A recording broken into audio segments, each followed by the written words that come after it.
depends on the relevance of the result, right? It gives back. So while there may be millions of web pages that includes a particular word or phrase, some pages may be more relevant or more popular, or we can say it might be more authoritative than others, right?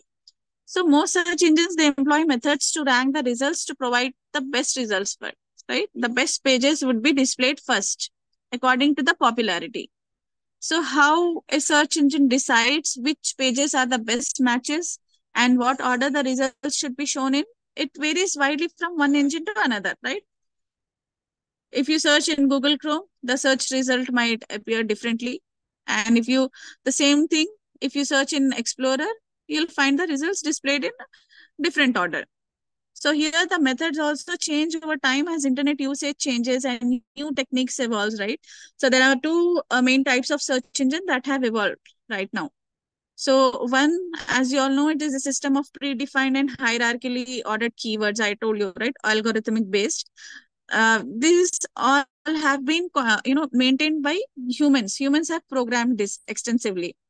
And the other is a system that generates an inverted index. That means what does it do? It analyzes the text as it locates. So this second forms relies more heavily on the computer itself to do the work. It's not maintained by human. And as you all know, most web search engines are commercial ventures. They are supported by advertising revenue, right? And as a result of this, some search engines also employ the practice of following advertisers to pay money to have their listings on top, right? That means to have their listings ranked higher in search results. Okay. So here, those search engines which do not accept money for their search engine results make money by running search related ads, right? If you open a search engine, you'll find, right, related ads to your search or keywords. So those are paid ads, right? So they are displayed alongside the regular search engine results. So here the search engine makes money every time someone clicks on one of these ads. Okay, clear? Search engines is one of the important questions, okay? For short answers, please make a note of it. Search engines. Okay, so a quick recap. What is ICT? Here, information and communication technologies stands for ICT, and then examples could be network computers, mobile phones, internet, right? So ICT is a result of integration of information processing, that is, I told you, right, computing and telecommunication technologies. And this integration took place over 2 decades of 1980s and 1990s after the advent of LPG, that is globalization. So here, information technology includes all devices that serve the purpose of information processing, right? Example could be computer, calculator, etc. So basically, these technologies, what they do is they store the information, they process it, and they allow access to the information.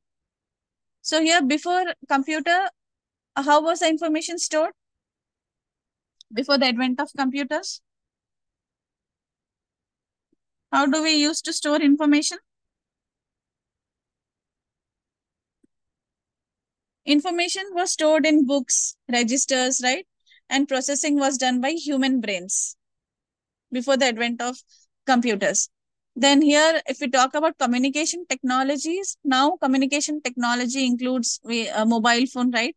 Wired telephone, landline, we have wireless. Then also earlier, how communication used to take place before the landline era, before the advent of telephone. We had human messengers, right? Then we have pigeons as messengers, etc. So here, in other words, any mechanism that serves the purpose of communication is communication tool.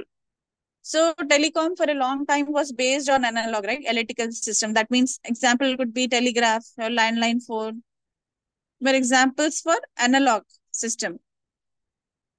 So here the key factor in the emergence of ICTs was the development of the digital technologies. That means digital technology which processes all information in binary form. What does binary form? As we discussed, all zeros and ones, right? Information in the forms of zeros and ones are known as binary. So here the first use of computers in telecom was during the Second World War. Okay, then US used early computers to encrypt its military communication during the war. Then again, computers then had very limited capabilities, right?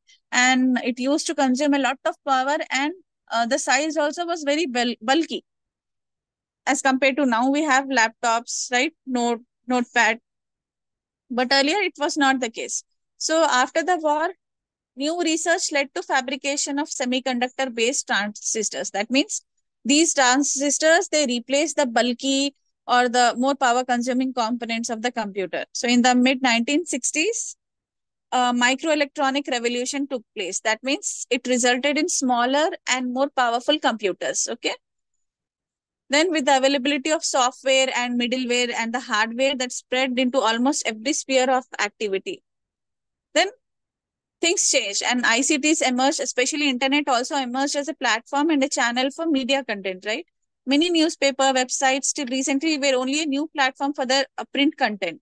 Now all they do is they offer constantly updated news along with videos, right? Podcasts, texts, etc. All these things we can find. Also, there is 24 hours newsrooms, like you can click stream monitoring, right? You can there is pay on content, right? So we have these digital technologies, right?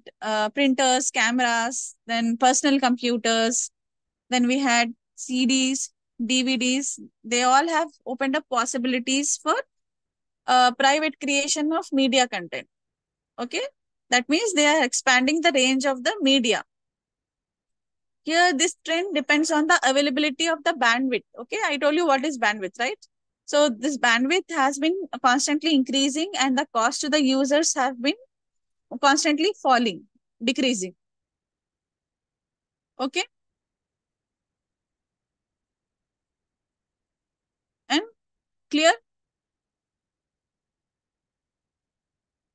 So here Dennis Maxwell describes this phenomenon as communication revolution.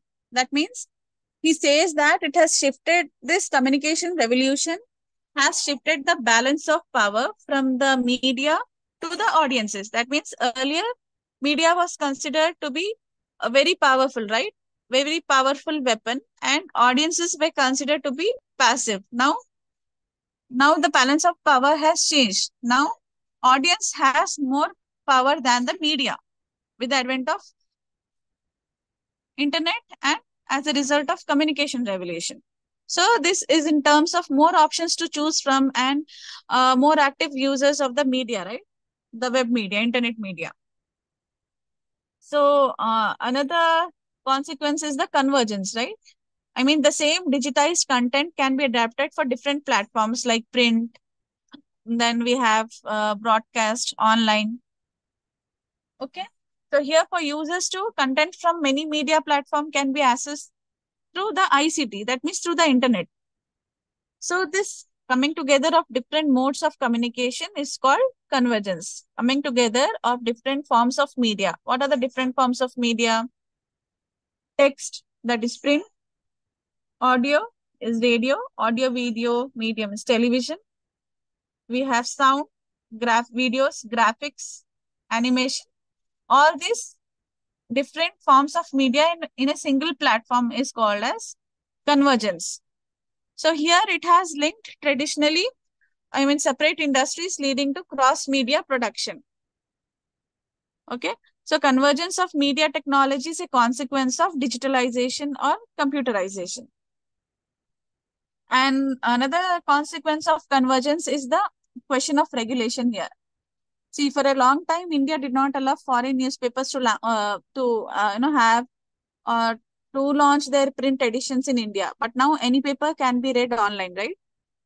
See, since print or broadcast content can now be accessed online, governments are reviewing their separate media policies to monitor the content. Okay, and UK has already put together its one separate regulatory bodies for telecom, television, and radio. Okay, and they have the separate regulation authority, but India still we do not have that regulation. So, what is the extent of access to ICTs in India? See, if you talk about the internet access, we have around 120 million users that are internet subscribers, right? 20.99 million broadband subscribers we have. So, the GDP is accounted for by service sectors, which have been transformed by the ICT. That means service sector is dominating. I think around 56% GDP is accounted by the service sectors. That's a huge thing, right? So what does this mean? See, according to some theories, or information or knowledge of all kinds have emerged through the convergence, right? Convergence of technology. So this has made them apply the term information society to describe the society which we are living in now, the contemporary society. We call it as a contemporary society or the information society. So here the idea of information society, which I'm talking about right now, is related to the concept of post-industrial society, which was proposed by Daniel Bell. We discussed in the offline class, right, about industrial society, post-industrial society. So here post-industrial referred to a particular stage of economic and social development, which was characterized by the rise of industries. That means by the rise of service sectors of the economy, which were related to agriculture and manufacturing. Then another aspect was the theoretical knowledge becoming more important in the economy than the machinery or the land.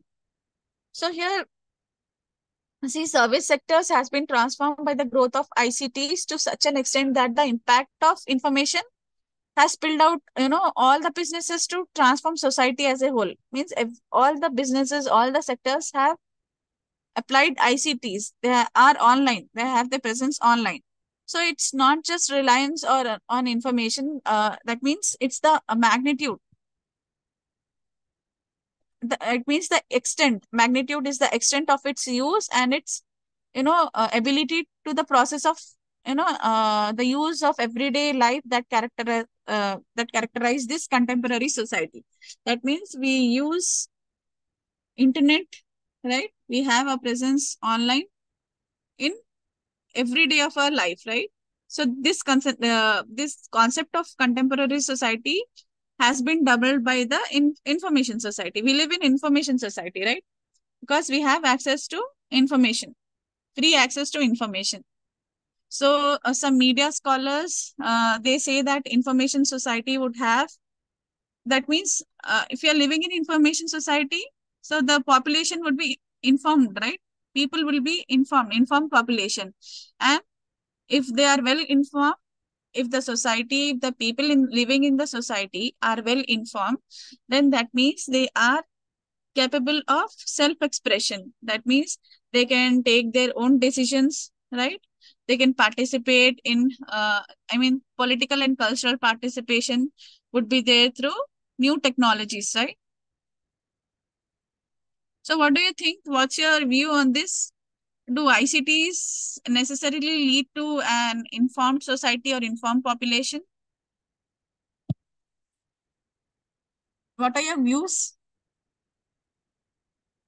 See, on the other hand, here we can say that use of ICTs for surveillance has led to, many people being, anxious around privacy, and its use as a means of social control and power. That means they are very much concerned about the privacy aspects, because lot of information, there's a dearth of information available online. So information is at risk. Your private information is also at risk. So people are worried about this. So another noted scholar, Manuel Casas, said that information and knowledge, see, information, why do we need information? We need information to gain knowledge, right? So information and knowledge were essential to all the societies, right? So what is new in this contemporary society is only a new set of information technologies that we are using, right? So here he then coined the term network society. So we have been talking about revolution, right? Information revolution. So what is a revolution? It is used to describe a major change in conditions, right? Revolution is nothing but change. Change in conditions, a change in the way of working, right? Or way of thinking that affect large number of people. So if we consider the earlier revolutions, see first there was the agricultural revolution, right? Agricultural revolution to indicate the shift from nomadic hunting. Then people used to gather to settle cultivation of food crops. Then once people understood how nature worked, then they moved on to the industrial revolution. So with the discovery of fossil fuels and later electricity, machines were used to produce things on a large scale, right? Mass production. So here now the rise of service sector indicates the use of information, right? Information or knowledge to produce new information. So much of the work being done is indicated by the information, right? Sharing of information, knowledge. So this ongoing transition of information-centric world is termed as information revolution. Now our world revolves around revolution. Okay. Then we have something known as digital divide. So here digital divide refers to the gap between the information rich and the information poor. Okay. That means the gap between people who have access to new media technologies and people who do not have access. So it could be anything, right? New media technology can be new media tool, that is internet, or devices, right? Like your laptop, computers, smartphones. So it's a stratification of people according to their access to ICTs, division of people. So it can be experienced by, you know, not only by countries, see, it can be experienced by two localities within a city, between age groups. It can be between, language groups or even different individuals in the same family. See, for example, senior citizens, though they have, access to the facilities. I mean, though they have access to internet and the gadgets, right? The tool and the gadgets, but they don't know how to operate, right? And they are not interested. That's the secondary thing. But within individuals of a family also, this digital divide, the gap can also exist. So here generally the term is used, digital divide is used to distinguish the West characterized by, you can say, high intake of computers from the rest who do not have access, right? It can be the countries, developed countries, underdeveloped countries, or the developing nations. Okay.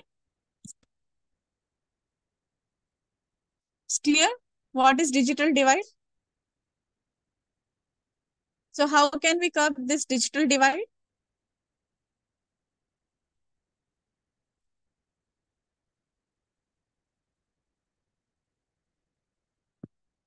By providing access to the facilities, internet, by providing skills, by teaching people technical skills, right?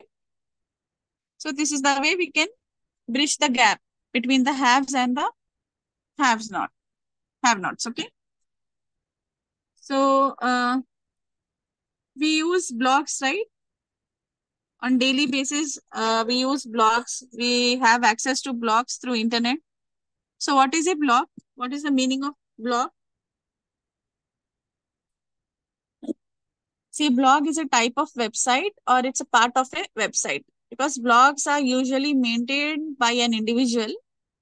I mean, a common people, anybody can create a blog, right? It can be maintained by an individual with regular entries of commentary. He can give descriptions of events, okay? Through posting text or videos or other materials such as graphics, animation. So here, whatever you post on the blog, those entries or those posts are commonly displayed in reverse chronological order. And that blog can also be used as it is uh, a personal profile. You can use as a personal profile. So here most blogs are interactive. That means it allows visitors to leave comments and even message each other. Okay. through it is interactive. And on the blogs also you can message and you can comment on the each other. User can also come and give feedback on the content of the blog. And it is this interactivity that distinguishes them from other normal websites. The interactivity nature of the blogs is very important here. So many blogs, what they do is they provide commentary or news on a particular subject, right? And few blogs, they function as more personal. I told you it serve as a personal diary, personal online diaries. So a typical blog combines, what does a typical blog have? They have text, right? Text you have, they have images, okay? And also sometimes they have links to other blogs or detailed blogs. Then they have web pages and other media related to its topic. They provide the hyperlink to navigate through related topics as well. So here the ability of the readers to leave comments in an interactive format is very important here. It is very important part of the blog. Because see, most of the blogs are primarily textual. I mean, they focus more on text. Okay. Although there are some blogs which focus more on art. Okay. There are a specific genre of blogs. Blogs which focus on art are known as art blogs. Then the blogs which focus on photographs are known as photo blog. Then video blogging is, the blogs which focuses more on videos, video part. Music is MP3 blog. Then audio, as you all know, is podcasting. Then here, microblogging is another type of blogging, which features very short posts. As the name suggests, micro. Micro means short. Microblogging is short posts. Okay. So have you heard about personal blogs?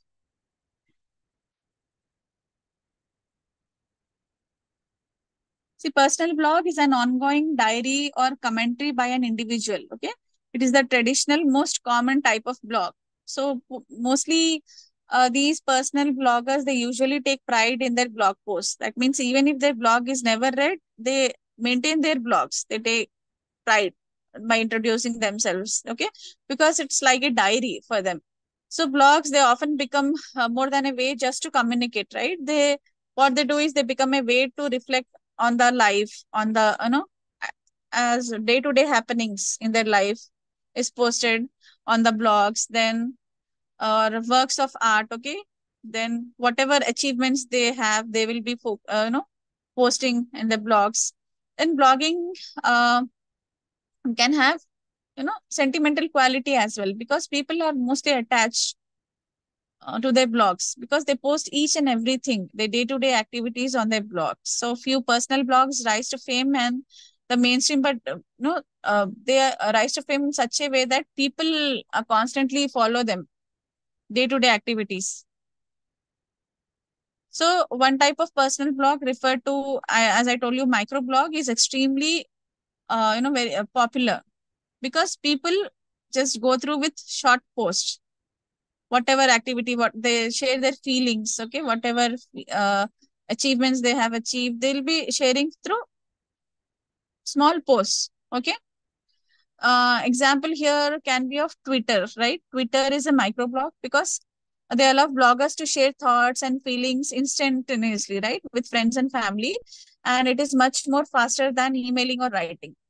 Everybody knows Twitter, right? Then we have another type of blog, that is corporate and organizational blogs. Okay. See, a blog can be private, I told you, right? But in most cases, it can be for business purposes as well.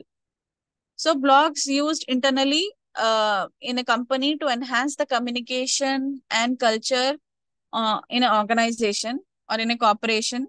Okay. Or it can also be used for external purposes. Like, what are the external purpose? For marketing the products, okay, for branding, then for public relation purposes. I mean, for improving the image, the brand of the company. So all these blogs, all these types of blogs are known as corporate blogs. Okay, so similar blogs for clubs and societies also we have. Okay, we have for different types of groups also. So here typical use is to inform people and other interested, stakeholders about the activities of the company or the organization.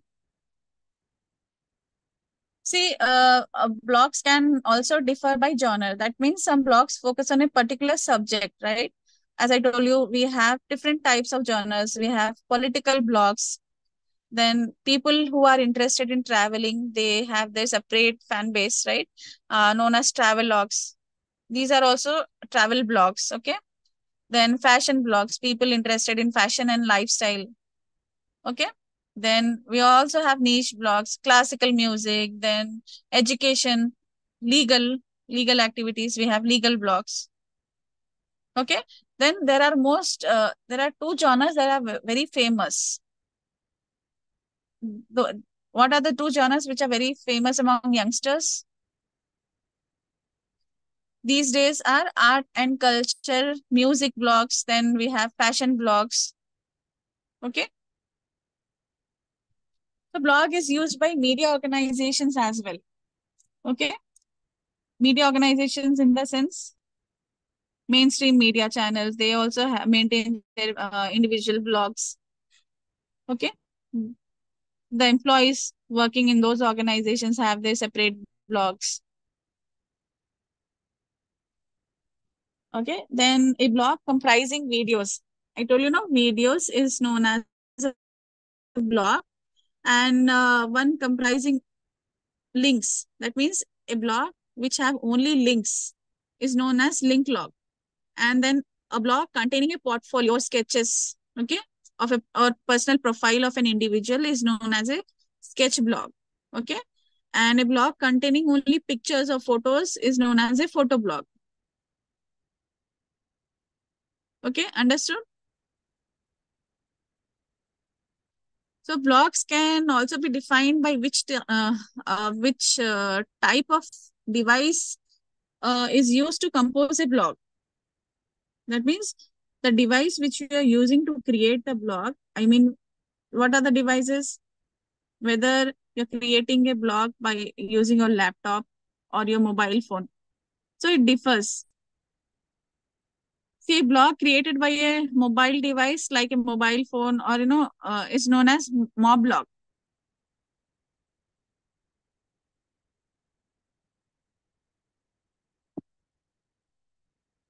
Clear? So what are the advantages of blog?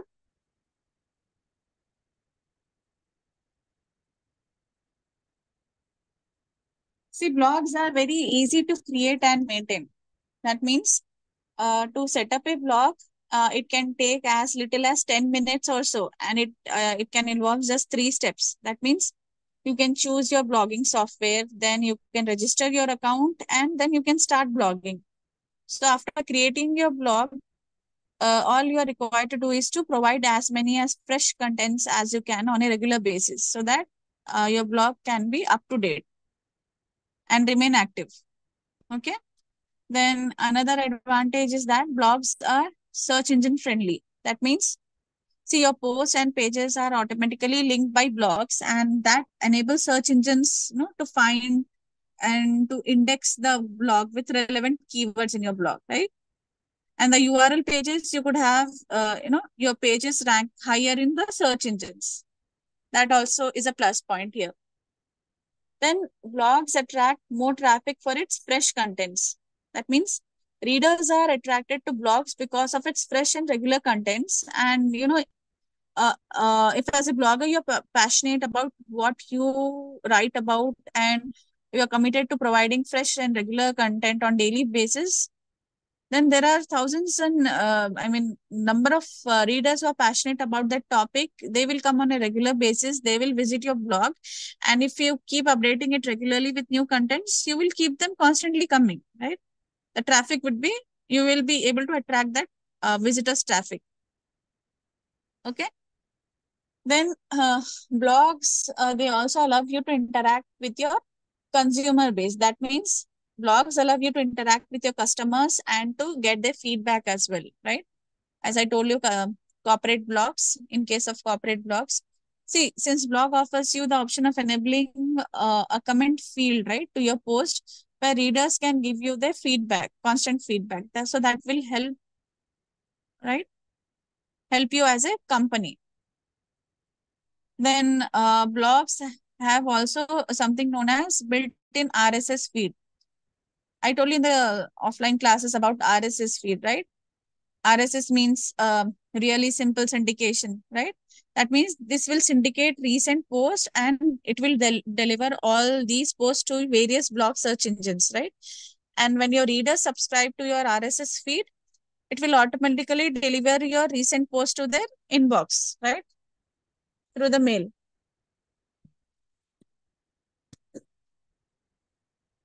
And then another important type of blog is real estate blog. Okay, so there are some softwares that you can use to create all these types of blogs. I leave it in the chat box. So go through that and try to create, okay, any type of blog. Okay, so next thing is forum. What is a forum? What is the meaning of forum?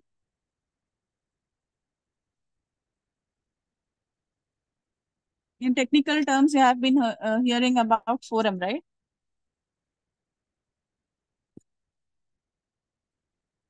See, an internet forum, or you can also call it as a message board. It is an online discussion site, where people can hold conversations in the form of posted messages. People can post messages. So they are different from chat rooms, which we discussed in the offline classes, right? Chat rooms. See, in that messages are at least temporarily archived. So it also depends on the access level of a user, right? Or the forum setup, where a posted message might need to be approved by a moderator before it becomes visible. In order for your post to be visible to others, the moderator or admin should approve your post, your message. So forums have their own language, right? So, for example, a single conversation is called a thread. You find this thread in Twitter is an example for a thread. Instagram also you have this option. So a forum is hierarchical, or you can say a tree-like in structure. Okay, where in a forum you have a subforum. That means a topic. A thread is carried out, then a reply. Thread is carried in form of replies. So a set of replies holds a thread. It forms a thread. So a thread is a single conversation. Okay, single conversation on a single topic. So here, depending upon the forum setup, users can be anonymous, right? That means without registration, your identity would be hidden, right? You would be an anonymous user. Or if you want to reveal your identity, you have to register with the forum. And then you have to subsequently log in order to post messages.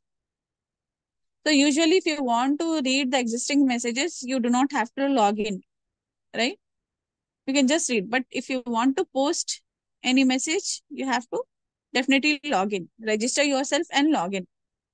So here, forums are governed by a set of individuals, right? Who are the individuals? They are collectively referred to as staff. They are made up of admins, right? Staff in the sense group members. In a forum, you have group members, then you have administrators or admins and moderators, right? They are responsible for the forum's conception and the maintenance of policies, technical maintenance, then creation and enforcement of policies, rules and regulations. So maintaining the decorum is the main responsibility of administrators, admins or the moderators. So most of these forums, they have a list of rules detailing the do's and don'ts, the aims and guidelines of the forums creators. Usually it is defined or created by the forum creator. Okay. One of the example here can be WhatsApp. Okay. So rules on forums usually apply to the entire user body. That means all the users have to follow the same rules, right? And some of the groups, they only allow the admin to post or the moderators to post. Okay. So if we talk about the structure of a forum, see, I told you, right? A forum consists of a tree-like directory structure, right? It containing the topics, right? Commonly called as threads. So, and inside those threads, you find post, right? So here, logically, forums are organized into a finite set of generic topics. That means they are usually with one main topic driven, and then they are updated by a group known as members. Members keep posting it, right? If you start a conversation, members of the group start giving you reply. So that is how a thread is formed, and it is governed by a group known as moderators, as I told you. So all these message boards will use one of the uh, there are different types of formats to govern. They are usually governed by the moderator. So see, internally, visitors, I told you, they are required to log in into the group. So privileges or the rights are based on these groups, whether you can post or not, whether your post is pending for admin approval. All these things are based on the rules and regulations of the group. So a user of the forum can automatically be promoted to a more privileged, if they are active, they can be promoted as an admin or a moderator by the group. So all these criteria is set by the administrator.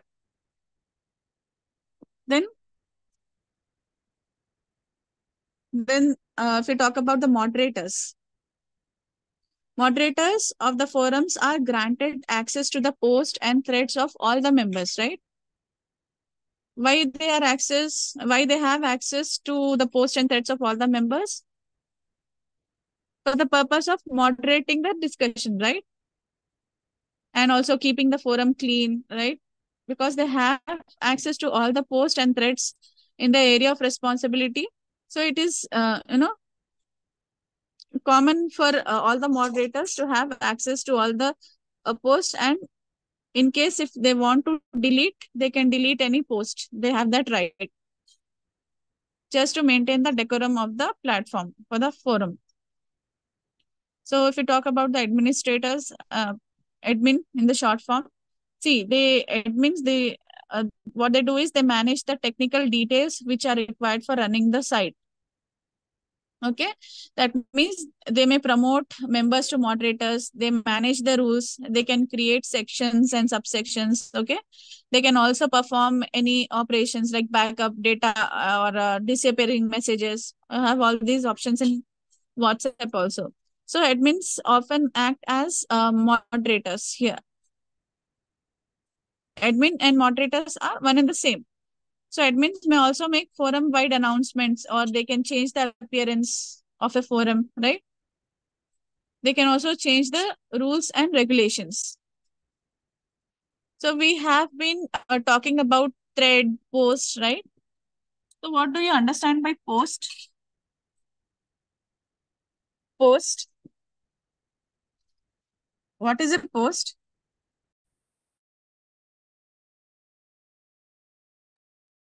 See, a post is a user submitted message which is enclosed into a block, right? A user,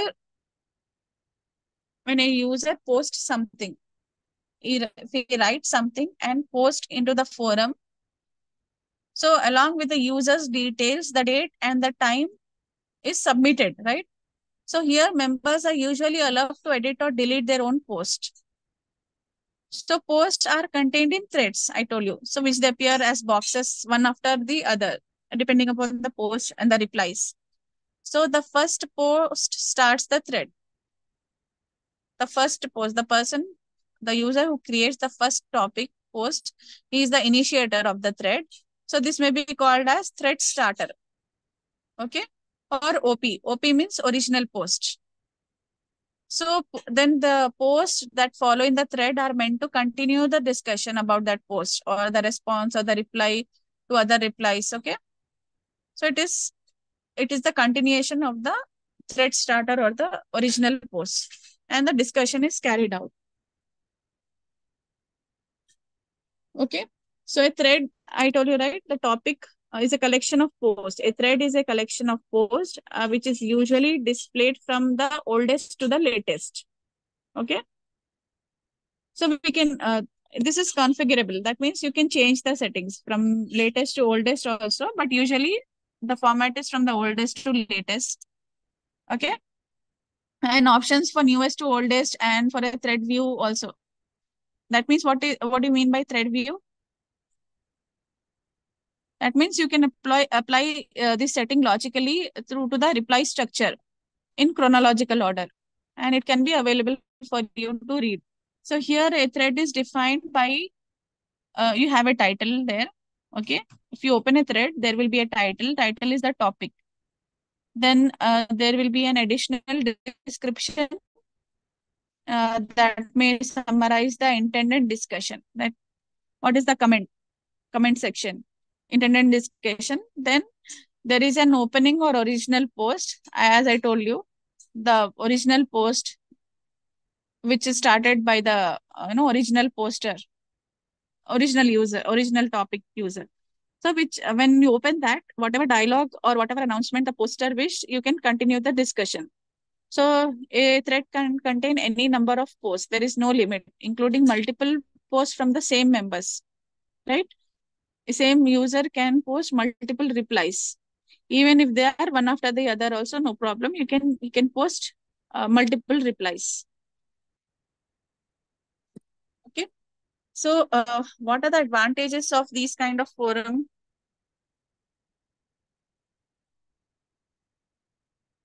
See, having a medium to high traffic forum on a website, what they do is they usually they increase the value of the members, right? Because members in the particular group have common interest, right? They have expertise, they have same expertise, so they are very knowledgeable about the topic at hand, right? That particular group or at that particular topic, they are very knowledgeable, and they usually try to show this in their posts, thus creating lots of information and tips for visitors, right? People get more insights about the topic. Okay.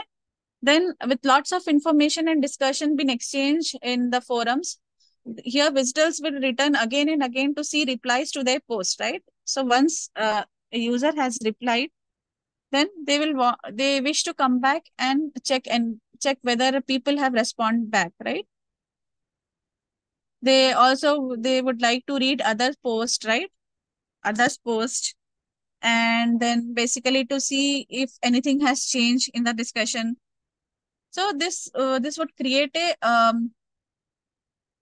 a form of thread which is very knowledgeable to people, and members also keep joining the forum, and it will gradually increase the traffic. Traffic in the sense they increase the number of visitors. So in most forums, people who want to post or have to register by giving their email address. I told you, right? You have to register by you have to provide your name, then your email address. So this will allow you to follow up and, email in the future also with information about your product or service. You can access the email and the name of other members as well. So um, if you are a corporate, if you have a corporate forum, this is very helpful for you because you can store a database for your clients or customers. So, and if you mail also, they won't consider it as a spam or an important email because they know who you are, right? You are the you're the part of the group or the forum. Then another advantage is that forums allow you to gain credibility with your websites, right? That means visitors also can reply to your post that they are looking for help. So you can offer them help, or also you can also let anyone know if you are in need of any help, right? And that you can also by doing this, you are also letting everyone know that you are also an expert on the topic, you know, of the given topic.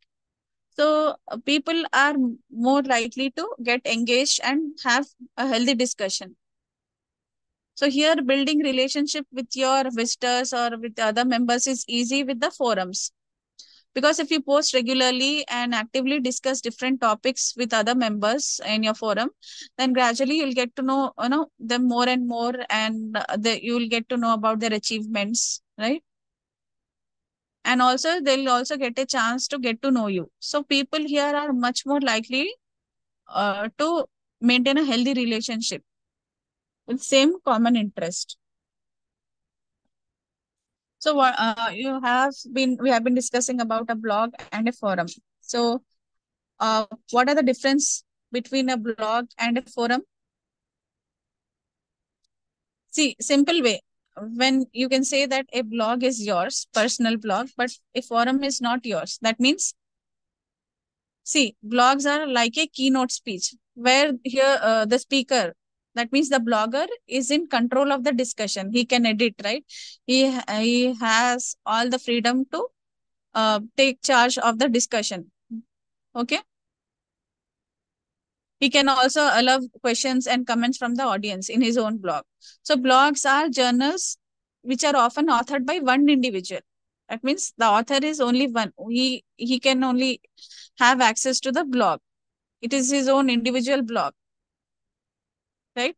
So in the context of business also, there are often used to take the, you know, conversation with external and internal bloggers also. There also you can initiate the conversation.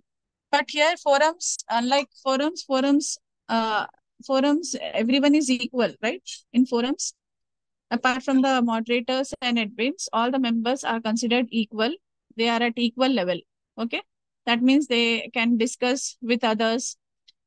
They have many to many communication tools. Anyone can have freedom to start a topic, but you have to get the permission or approval from the admin, right?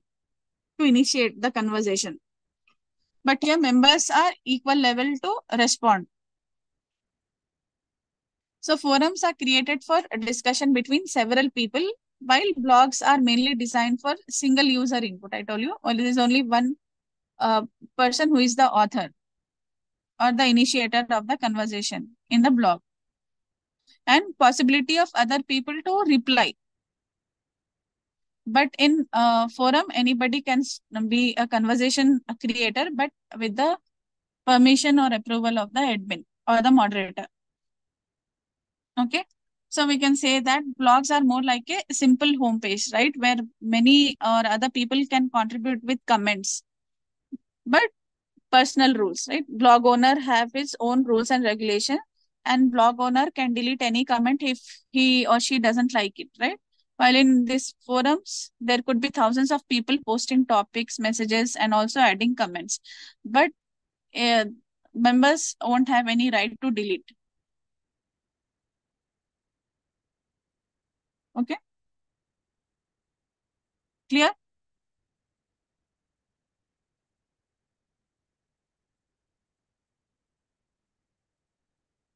Yes, any doubt?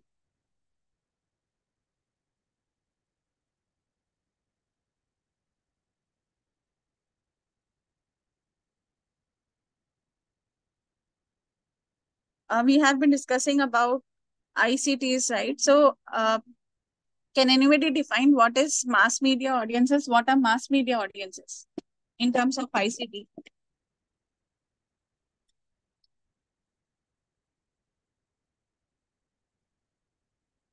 See, information technology has advanced so much in the recent years that it is now possible for people, I told you, right, while sitting in the drawing rooms also to witness the events taking place in any part of the world or even in space also. So we can watch the live coverage of sports events or music concerts taking place thousands of miles away. If I give you an example, see, Indira Gandhi was able to talk to Rakesh Sharma in the space shuttle, and the whole of the world could watch them in conversation. You remember in the space when Rakesh Sharma went into space, And then there was this, the war in Iraq was shown live by CNN channel, right? So this teleconferencing makes it possible not only to watch events far away, but also to participate in the action. So this technology has expanded the audiences, right? That means today we think in terms of audiences spread over the whole world, right? Which is a phenomenon of which was coined by Marshall McLuhan. Okay, and the phenomenon was global village. That means national boundaries hold no barriers for mass communication now. See, though we don't have any boundaries or any barriers, still communication cannot be without targets, right? Because mass communication is effective if it is produced for specific groups of people, target group of people. So thus, on the one hand, audiences of mass communication are spread across the national boundaries. On the other hand, media content which we are producing for the audience has to be target oriented. Okay. So we have been learning about mass communication. So what is the meaning of mass? What do you mean by mass?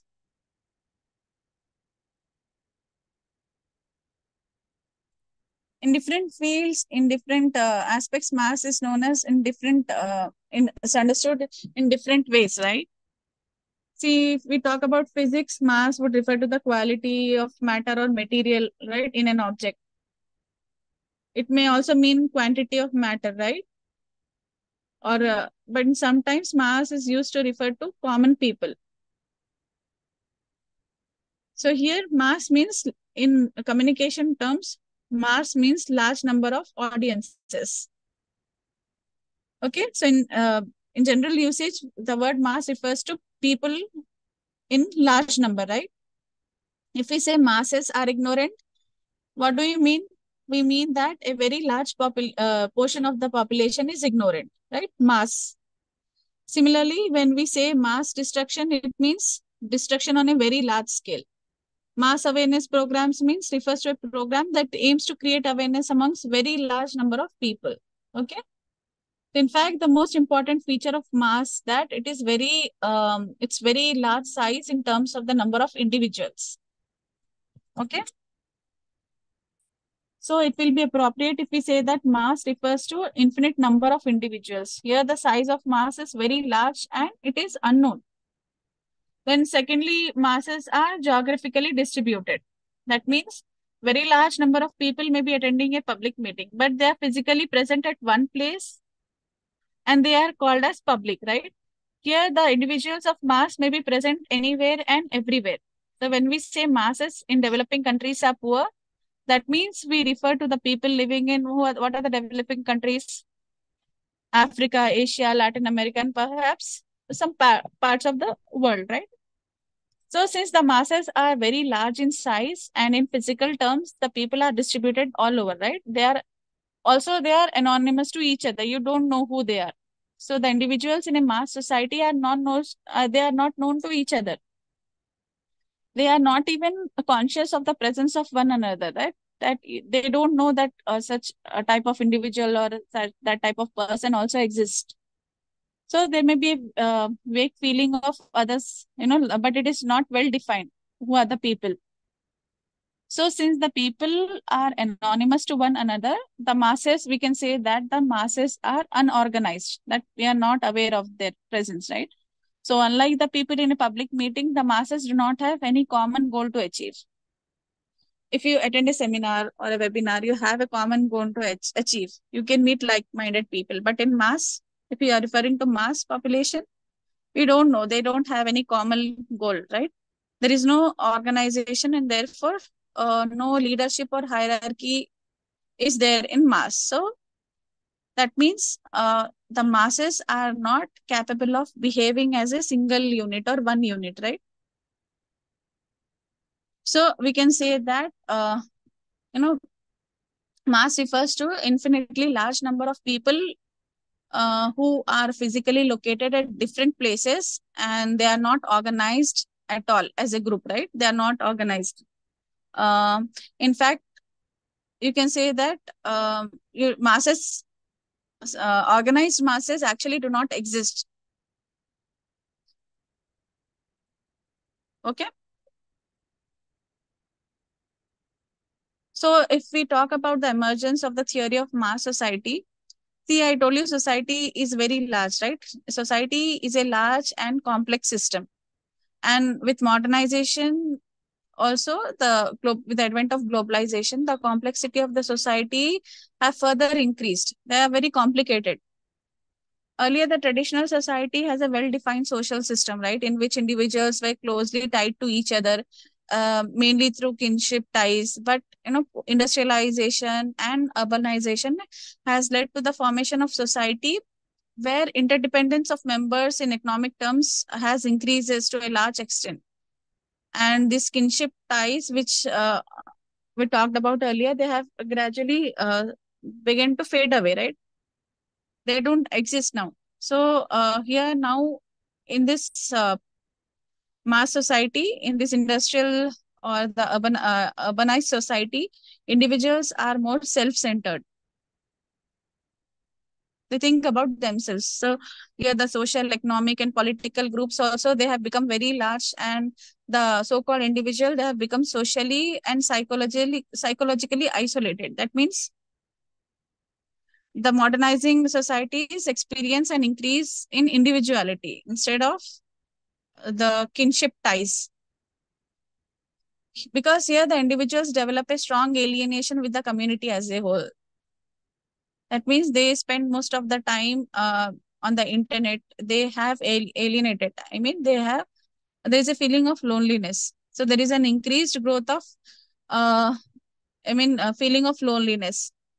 So such society, which is very large in size, but where members are isolated and relationships are contractual. That means they are not aware of their individual existence, is called a mass society. This is the definition of a mass society.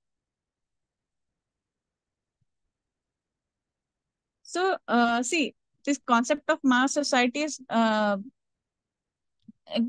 not be confused with that of the massive society. That means there are many traditional societies that are very large in number still, but they not necessarily need to be mass society. That means the individuals in a traditional society behave more as members of the group rather than the individuals in traditional society. So see, we can say that modern society is made up of masses. That means in the sense that that has emerged as vast, segregated. They are differentiated. They are isolated individuals, and they are interdependent in all sorts of ways. Okay, but they lack one thing: the purpose. Because why they lack the purpose? Because they have weakened the traditional bonds. Okay, and there is division of labor. They have created societies which are made of individuals, not with group or the societies which bond together. So in this sense, we can say that mass society is something closer to, which is opposite to tightly knit kinship group. So in this way, that mass society is different from the traditional society. Okay, so now with the concept of mass society, there comes the concept of audience. So what are audience? Who are the audiences? Who are known as audiences?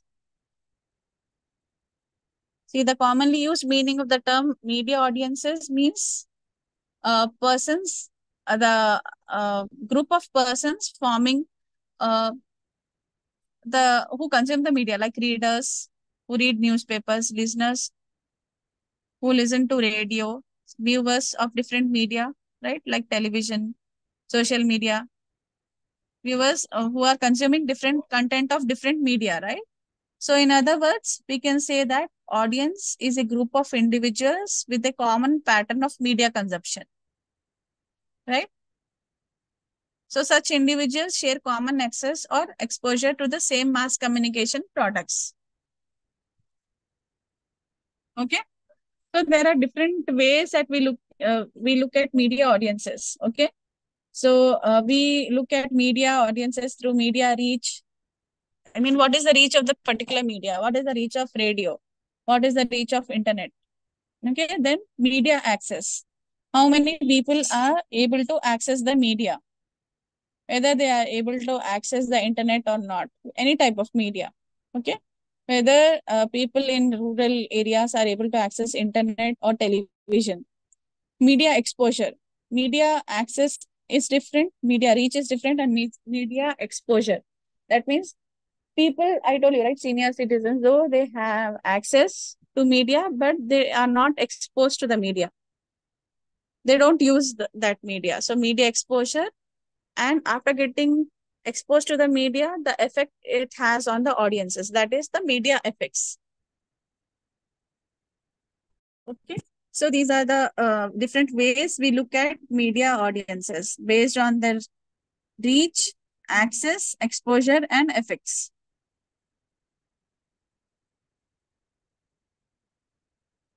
Okay, clear?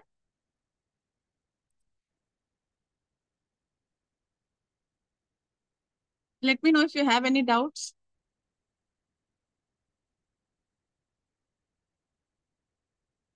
Media reach, you are clear? What is media reach?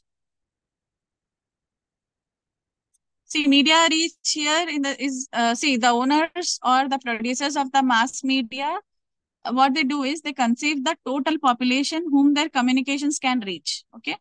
For example, see the signals of All India Radio are available to about let's say around 95% of the population uh, living in about let's say 85% of the country's area, India. Okay.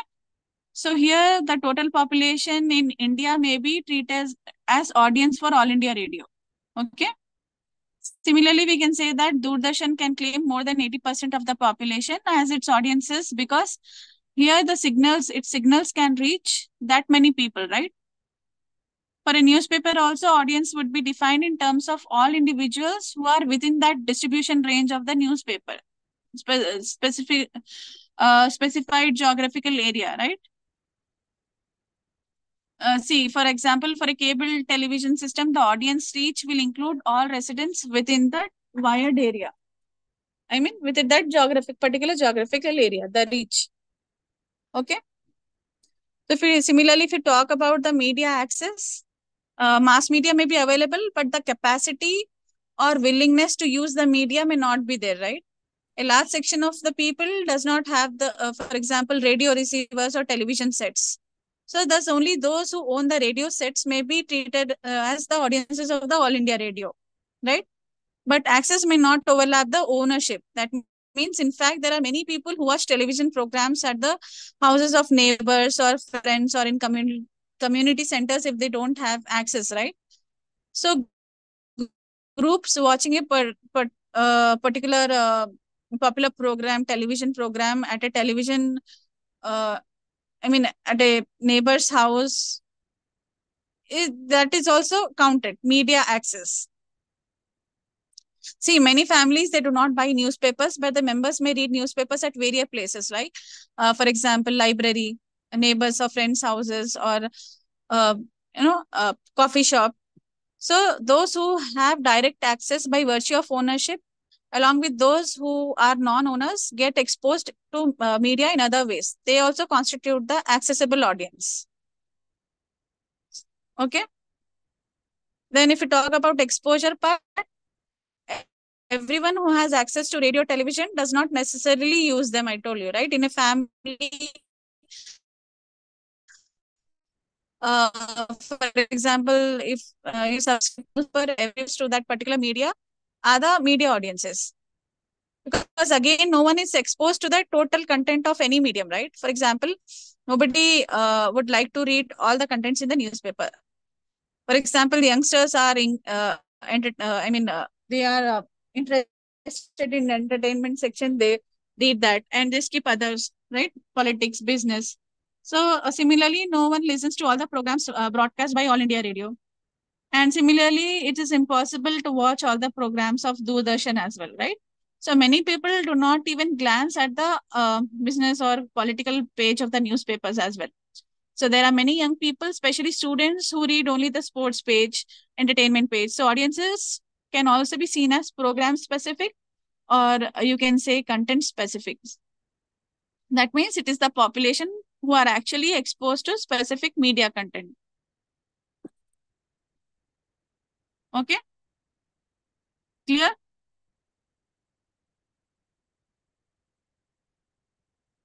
So tomorrow is the last class. If you have any doubts regarding any topic, please let me know. Okay, we'll wind up the class now. If you have any doubts, please let me know.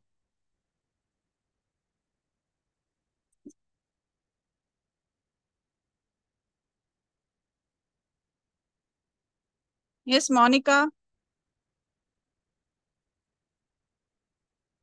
Kondaswamy, Ali Beg, any doubts? Please unmute yourself. Please answer. No, ma'am. Okay. Okay. So- So- Okay, then see you Okay, then tomorrow. see you tomorrow. Okay, ma'am. Okay, ma'am. Okay, ma'am. Thank you, ma'am. Okay, thank Okay, you. thank you. Bye. Bye. Bye.